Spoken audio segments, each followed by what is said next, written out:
সময়টা তাকে দাও যে সময়ের মূল্য বোঝে, আর সম্পর্ক তার সাথে রাখো যে তোমার গুরুত্ব বোঝে। মন খুলে হাসতে হলে নিজের যন্ত্রণাগুলোর সাথে খেলতে শেখো।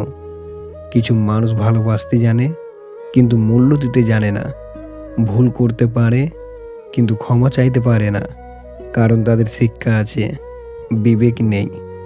গানের কথাগুলো যখন প্রিয় মানুষের কথা মনে করিয়ে দেয়, তখনই গানটি প্রিয় হয়। ভালো থাকার জন্য গাড়ি বাড়ি কিংবা টাকা পয়সা লাগে না, মনের মতো একজন জীবনসঙ্গী হলেই যথেষ্ট। হারানোর সময়টাকে শুধু মিস করা যায় কিন্তু ফিরে পাওয়া যায় না। সুখে থাকার অভিনয়টা সবার করা গেলেও নিজের সাথে করা যায় না। যে কোনো সম্পর্কেই একজন আগুন হলে অন্যজনকে পানি হতে হয়। দুজনেই যদি একসাথে রেগে যায়, তখনই সম্পর্কে ফাটল শুরু হয়। সেটাই সম্পর্ক যেখানে মান অভিমান অনেক, তবুও কেউ কাউকে ছেড়ে যায় না। মানুষ হাত ধরার আগে অনুমতি নেই, আর হাত ছেড়ে দেওয়ার আগে সিদ্ধান্ত। ফ্যামিলি মেনে নেওয়ার যুগ এসে গেছে, অথচ প্রেম টিকে থাকার যুগটাই চলে গেছে। কাউকে কখনো খুব বেশি আপন ভাবা ঠিক না, কারণ আপন মানুষগুলোই একসময় কষ্টের কারণ হয়ে দাঁড়ায়।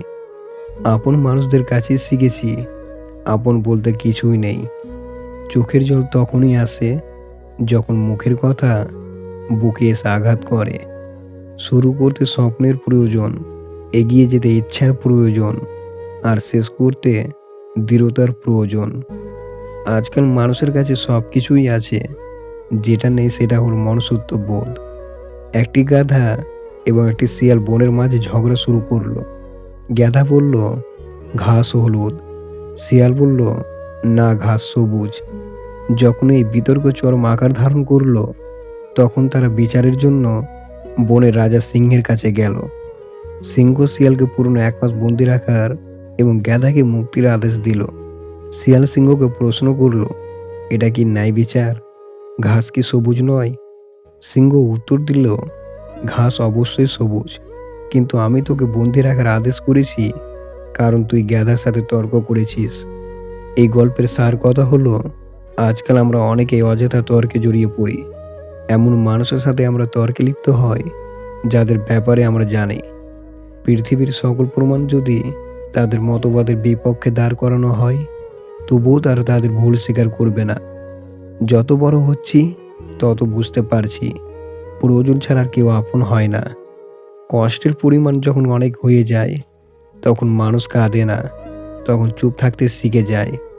প্রত্যেকই মানুষই প্রেমে পড়ে, কেউ প্রকাশ করে, কেউ লুকিয়ে রাখে। স্বামী স্ত্রী পর্যন্ত ঝগড়ার পর স্বামী রাগ করে অফিসে চলে গেল। 10 মিনিট পরে স্ত্রীর ফোন, আমি চললাম, তোমার সংসার ছেলে মেয়ে সব ফেলে যেদিকে দু চোখ যায়। স্বামী বলল, ঠিক আছে যাও, বলে ফোনটা কেটে দিল। এটা বিশ্বাস? দুপুরে লাঞ্চ টাইমে বাসায় এসে দেখে স্ত্রী কোথাও যায়নি, বাসাতেই আছে এবং রান্নাবান্না করে টেবিলে খাবার সাজিয়ে রেখেছে। এটা সংসারের মায়া। এবার দুজন দুই রুমে মুড অফ করে শুয়ে আছে, কারো কোনো কথা নেই, কেউ কাউকে খেতেও ডাকছে না, আবার নিজেও খাচ্ছে না। এটা অভিমান। বিকেলে স্ত্রী তার বাচ্চাকে নিয়ে কোচিংয়ে চলে গেল। এটা দায়িত্ববোধ। স্বামী বেচারা ক্ষুধার্ত হয়ে ডাইনিং টেবিলে গিয়ে দেখে 2টো প্লেট সাজানো, 2টো গ্লাসে পানি ঢালা। তারপর কি ভেবে ফিরে এলো রুমে, ঠিক করলো স্ত্রী এলে দুজনে একসাথে খাবে। এটা অপেক্ষা। রুমে এসে স্ত্রীর মোবাইল টেক্সট করলো, তুমি যে কারণে যেতে পারোনি, আমিও সেই কারণে খেতে পারিনি। এটাই ভালোবাসা। কাছের মানুষ আঘাত করলে কষ্টের চেয়ে অবাক লাগে বেশি। বারবার শুধু এটাই মনে হয়, এই মানুষটা কিভাবে পারলো। আপন ভেবে কাউকে মনের সব কথা বলো না, এমন এক সময় আসবে সে তোমাকে তোমারই কথা দিয়ে আঘাত করবে। কিছু হবে না বলে হাল ছেড়ে দেওয়া উচিত নয়, কারণ মানুষ মারা যাবে জেনেও কিন্তু বাঁচার জন্য আজীবন চেষ্টা করে। যার কাছে সম্পর্কে গুরুত্ব বেশি, সে কখনো রাগ করে থাকতে পারে না। বর্তমান সময়ে সবচেয়ে কঠিন কাজ হলো মানুষকে বুঝতে পারা, কেননা কে সত্যি বলছে আর কে অভিনয় করছে সেটা বোঝা খুবই কঠিন। দুনিয়ার সবথেকে সহজ কাজ হচ্ছে কাউকে অপমান করা, আর কঠিন কাজ হলো কাউকে উৎসাহিত করে আগে পথ চলতে সাহায্য করা। কথা বলার জন্য যে শক্তি ও যোগ্যতা প্রয়োজন, চুপ থাকার জন্য তার থেকে অনেক বেশি শক্তি আর যোগ্যতা প্রয়োজন। জীবনে ৩ জনকে কখনো ক্ষমা করবেন না। নাম্বার ১, যে বিশ্বাসের অমর্যাদা করে। নাম্বার ২, যে ভালো না বেশে অভিনয় করে। নাম্বার ৩, যে বন্ধুত্বের সুযোগ নিয়ে বেইমানি করে। ক্ষমা একটা অদ্ভুত ঔষধ। ক্ষমা অন্যকে করা হলে নিজের আত্মা শান্তি পায়। সময় মানুষকে বড্ড ব্যথা দেয়, তাই তো ঘড়িতে ফুল নয়, কাঁটা থাকে। একটা ভালো মেয়ে কখনো তার প্রিয় মানুষের কাছ থেকে দামি গিফট আশা করে না, চাই শুধু কিছুটা সময় আর বুক ভরা ভালোবাসা। যতদিন না নিজেকে প্রতিষ্ঠিত করতে পারবে, ততদিন কেউ তোমার পাশে থাকবে না। যার সাথে কথা বললে মন ভালো হয়ে যায়, তার সাথে আপনি খুব কম কথা বলুন।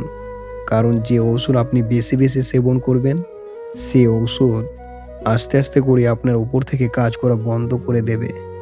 কিছু সম্পর্কের কোনো নাম হয় না, রোজ দেখার প্রয়োজন হয় না, কিন্তু গভীরতা অনেক বেশি। পদোন্নতি হলে পোশাক পরিবর্তন হয়, চরিত্র নয়। ছোট পাপকে ছোট বলে অবহেলা করিও না। ছোটদের সমষ্টি কিন্তু বড় হয়। কাউকে ঠকিয়ে যারা নিজেকে বড় ভাবে, তারাও একদিন ঠকবে। অপেক্ষা শুধু সময়ের। আপন করে নিন তাকে, যে আপনার অতীত জেনেও আপনাকে পাগলের মতো ভালোবাসে। চেয়েছিলাম হাজার কষ্টের মাঝেও একটু সুখ তাকে খুঁজে নিতে, কিন্তু কষ্টের মেঘগুলো এত কালো যে শত চেষ্টা করেও সুখটাকে আর খুঁজে পেলাম না। যার অবহেলা তুমি বদলে যাবে, সে একদিন তোমাকে বলবে তুমি অনেক বদলে গেছো।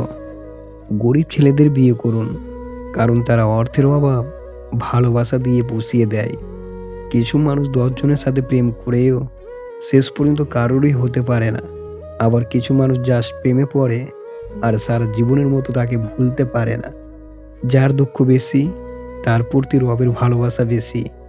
যে সত্যি ভালোবাসে, তার শাসন বারণ শুনতে হয়। তার শাসন বারণ শুনলে জীবনের ক্ষতি হয় না, বরং ভালোই হয়। মেয়েদের মন পৃথিবীর সবচেয়ে স্পর্শকর জায়গা।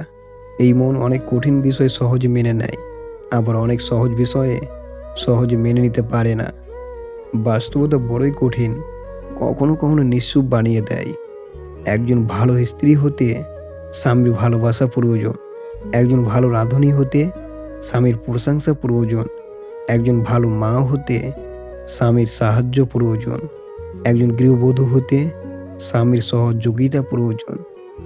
মায়ের সাথে বন্ধুত্বপূর্ণ সম্পর্ক রাখা মানুষগুলো কখনোই নষ্ট পথে যায় না। অতীত নিয়ে আমার কোনো অনুশোচনা নেই। আমার অনুশোচনা শুধু সেই সময়গুলোর উপর যা ভুল মানুষদের জন্য ব্যয় করেছিলাম। একটি ছেলে যদি একটি মেয়ের জন্য কাঁদে, তাহলে ভেবে নিও মেয়েটি পৃথিবীর সবথেকে ভাগ্যবতী, কারণ ছেলেরা সহজে কাঁদে না।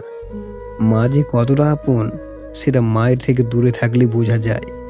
একাই থাকা ভালো, অন্তত কেউ কষ্ট দেওয়ার সুযোগ পাবে না। ভালোবাসা হোক বা বন্ধুত্ব, জীবনে খারাপ সময় এলেই বোঝা যায় সম্পর্কটা কতটা খাঁটি। যে ব্যক্তির অন্তর অহংকারে পরিপূর্ণ থাকে, সে ব্যক্তি নিজেকে ছাড়া অন্য কাউকে উপযুক্ত মনে করে না। অবহেলার কাছে সত্যিকারের ভালোবাসাও হেরে যায়। যোগ্যতার চেয়ে বেশি কিছু পেয়ে গেলে মানুষ অহংকার করতে শুরু করে। পৃথিবীতে সবচেয়ে সুখী কে জানো? তা হলো পাগল। না আছে সুখ, না আছে দুঃখ, না আছে কোনো হিংসা, না আছে কোনো শত্রু। নিজেও ঠকে না, আবার কাউকেও ঠকায় না। সুন্দর ত্বক একদিন নষ্ট হয়ে যাবে, কিন্তু সুন্দর ব্যবহার কখনো নষ্ট হবে না। সহজে সুখী হওয়ার 10টি উপায়। নাম্বার 1, কখনো অন্যের ভুল খুঁজতে যাবেন না। নাম্বার 2, যেখানে যে নিয়ম চালু আছে সেখানে সে নিয়ম মেনে চলুন। নাম্বার 3, নিজের ও পরিবারের কথা ভাবতে শিখুন। নাম্বার 4, যে জিনিস হারিয়ে গেছে তার চিন্তা বাদ দিয়ে নতুন কিছু করার চেষ্টা করুন। নাম্বার 5, রাতে ঘুমানোর আগে আত্মসমালোচনা করুন। নাম্বার 6, কখনো নিজেকে 100% সঠিক ভাবতে যাবেন না। নাম্বার 7, কারো সাথে তর্ক না করে তর্কে যেন না জড়াতে হয় সেদিকে খেয়াল রাখুন। নাম্বার ৮, কখনো কোনো ব্যাপারকে জটিল করে দেখবেন না। নাম্বার ৯, সৃষ্টিকর্তাকে বিশ্বাস রাখুন। নাম্বার ১০, সবসময় নিজেকে ব্যস্ত রাখুন।